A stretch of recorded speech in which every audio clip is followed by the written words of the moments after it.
अस्सलाम वालेकुम viewers, welcome back to my channel. I hope you are all fine and doing well. आज की recipe थोड़ी सी different recipe है जो कि आज आपके साथ मैं शेयर करने जा रही हूँ।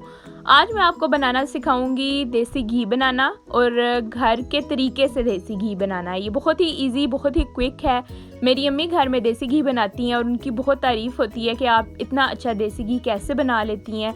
तो मैंने कहा कि अम्मी क्यों ना हम अपने व्यूअर्स के साथ ये रेसिपी शेयर करें ताकि आप सबको भी इस रेसिपी का फ़ायदा हो सके इक्वली। तो एक दफ़ा आप प्रीव्यू ले लें रेसिपी का, फिर हम अपनी रेसिपी स्टार्ट करते हैं।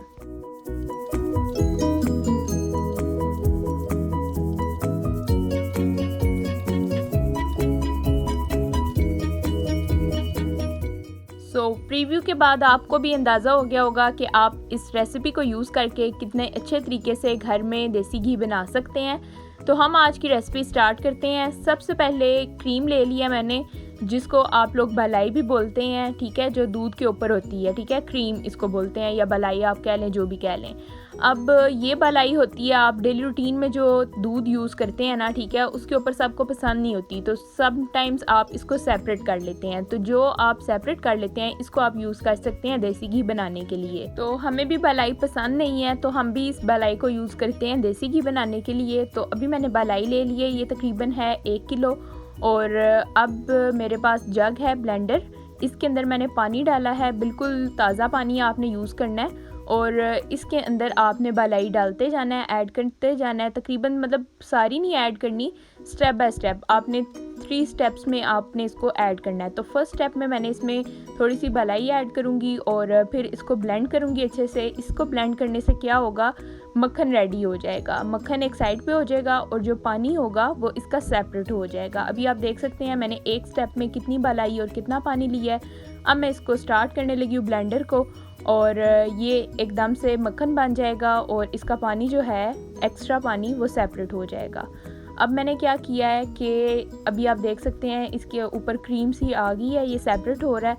अब मैंने क्या किया है, एक कढ़ाई में ना जो बर्फ़ है वो ले लिया है, आप आइस क्यूब्स ले सकते हैं, जैसे भी आपको इजीली अवेलेबल है।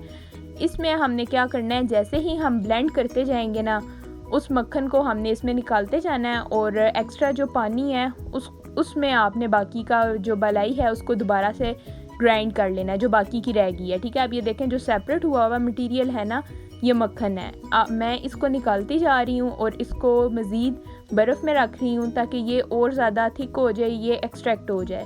तो मैंने इसको सेपरेट कर लिया है। अब हम क्या करेंगे, जो ब्लेंडर में बाकी का पानी है उसमें जो बाकी ये बलाई बची है, इसको एक और स्टेप 2 में हम इसकी बाकी बलाई ऐड करेंगे और फिर दोबारा से इसको ब्लेंड कर लेंगे। इसी तरह आपको अगर 2 स्टेप्स में ग्राइंड करना पड़ता है तो आप 2 में कर लें, अगर 3 में करना पड़ता है, अगर 4 स्टेप्स में भी करना पड़ता है तो आप ऐसे ही करेंगे कि स्टेप बाय स्टेप आप इसमें बलाई को ऐड करते जाएंगे और जब इसको ग्राइंड आप कर लेंगे तो इसका जो मक्खन है आप उसको निकाल लेंगे और पानी अंदर ही रहने दें। उसमें जो फर्दर बलाई है उसको आप ऐड करके ग्राइंड कर लें।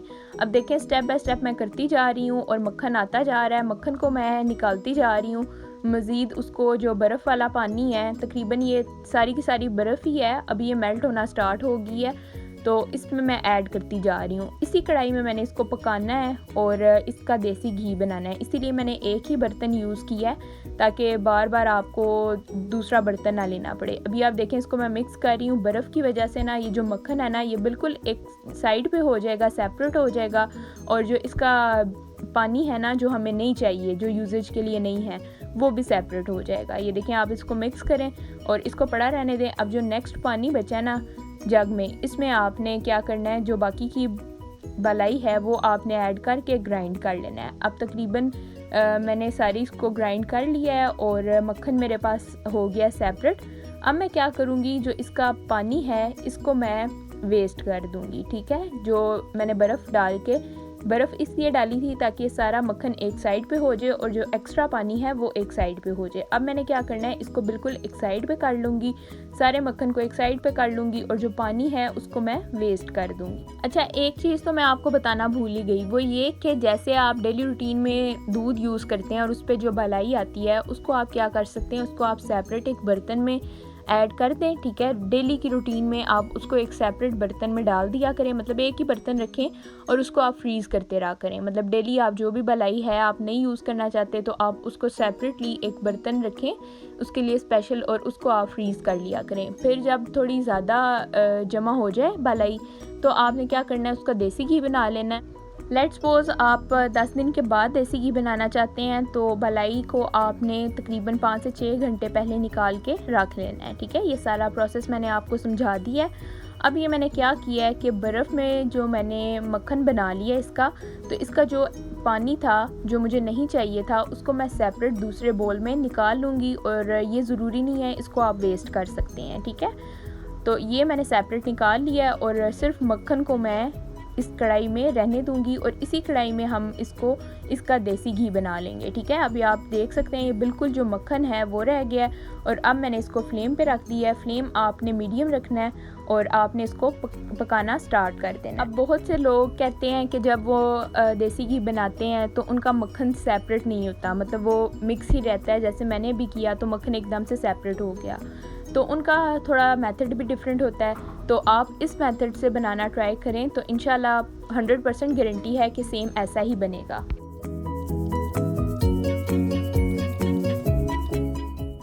ठीक है जी, अब आपने इसको मीडियम फ्लेम पे पकाते रहना है और इसको चम्मच हिलाते रहना है, पास ही रहना है इसके। अगर आप पास नहीं रहेंगे तो ये फिर नीचे लगने का खदशा है।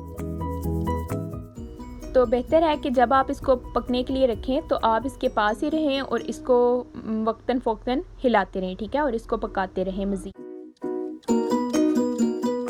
अच्छा, आपने इसको 45 मिनट्स के लिए पकाना है और मीडियम फ्लेम आपने रखना है। तो 45 मिनट्स में आपका जो देसी घी है वो तैयार हो जाएगा। अभी आप देखते रहें, मैं आपको साथ साथ शो करती रहूँगी, बस आपने इसको साथ साथ हिलाते रहना है। अब मैं आपको एक हिंट देती हूँ, मेरी जो कमिंग वीडियो है उसमें आप सब के लिए एक सरप्राइज़ है और बहुत ही बड़ा सरप्राइज़ है, गुड न्यूज़ भी है।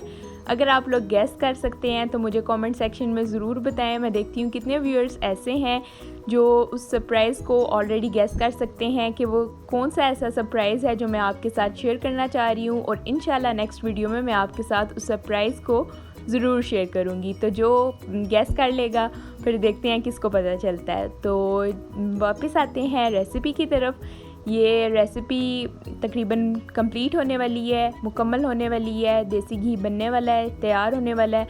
अब मैं आपको 10 मिनट्स के बाद इसका व्यू शो करती हूँ। आप देखें तकरीबन ये प्रोसेस में है और इसका जो देसी घी है ये सेपरेट हो चुका है, ये तकरीबन बन चुका है। 15 मिनट्स आपने इसको मज़ीद हिलाते रहना है और बस साथ साथ चेक करते रहें। अभी 80% तक ये कंप्लीट हो चुका है और 20% बाकी है, तो 15 मिनट के अंदर अंदर ये रेसिपी हमारी कंप्लीट हो जाएगी। देसी घी का यूज़ आप डिफरेंट चीज़ों में कर सकते हैं, जैसे कि आप घर की जो रोटी पकाते हैं, चपाती जिसको बोलते हैं, उस पर भी आप देसी घी लगा के खा सकते हैं, बहुत अच्छी लगती है। सम टाइम दाल के साथ, सब्ज़ी के साथ, और इसके अलावा भी इसके बहुत यूजेस हैं। जैसे कि आप लोग जो चावल बॉयल करते हैं, ठीक है, उसमें भी आप एंड पे दम लगाते हैं तो उसमें थोड़ा सा देसी घी ऐड कर सकते हैं। इसके अलावा बहुत सी चीज़ें ऐसी हैं जिसमें आप देसी घी को यूज़ कर सकते हैं। हंडिया में चाहें तो हंडिया में भी आप यूज़ कर सकते हैं। अभी आप देख सकते हैं कि इसका कलर बिल्कुल चेंज हो गया है और देसी घी हमारा बिल्कुल तैयार हो गया है। अब मैं फ्लेम को बिल्कुल ऑफ़ कर रही हूँ और इसको ठंडा होने के लिए रखूँगी और बाद में इसको पोर कर लूँगी दूसरे बर्तन में, ठीक है। ये आप देख सकते हैं इसके बबल्स बन रहे हैं और ये तकरीबन डन हो चुका है, फाइनली कंप्लीट हो चुका है। इसको मैं आपको ठंडा करके शो करती हूँ। आप देख लें, ये देखें बिल्कुल इसका कलर भी चेंज हो चुका है और जो मक्खन था वो देसी घी में कन्वर्ट हो चुका है। अब मैं इसको बोल में कन्वर्ट कर लूँगी, पोर कर लूँगी, और आप भी सेम यही मेथड अप्लाई करें। सेम इसी मेथड से अगर आप ट्राई करेंगे ना देसी घी बनाना, तो 100% श्योर है कि आपका देसी घी भी बहुत अच्छा बनेगा। आपको शक्ल से ही लग रहा होगा कि ये बहुत अच्छा बन गया। अब आप इसको रूम टेम्परेचर पर रख सकते हैं 6 आवर्स के लिए, और फिर इसका जो देसी घी है वो जम जाएगा। अगर आप रूम टेम्परेचर पे नहीं इसको रखना चाहते, आप डायरेक्टली इसको फ्रिज में भी रख सकते हैं।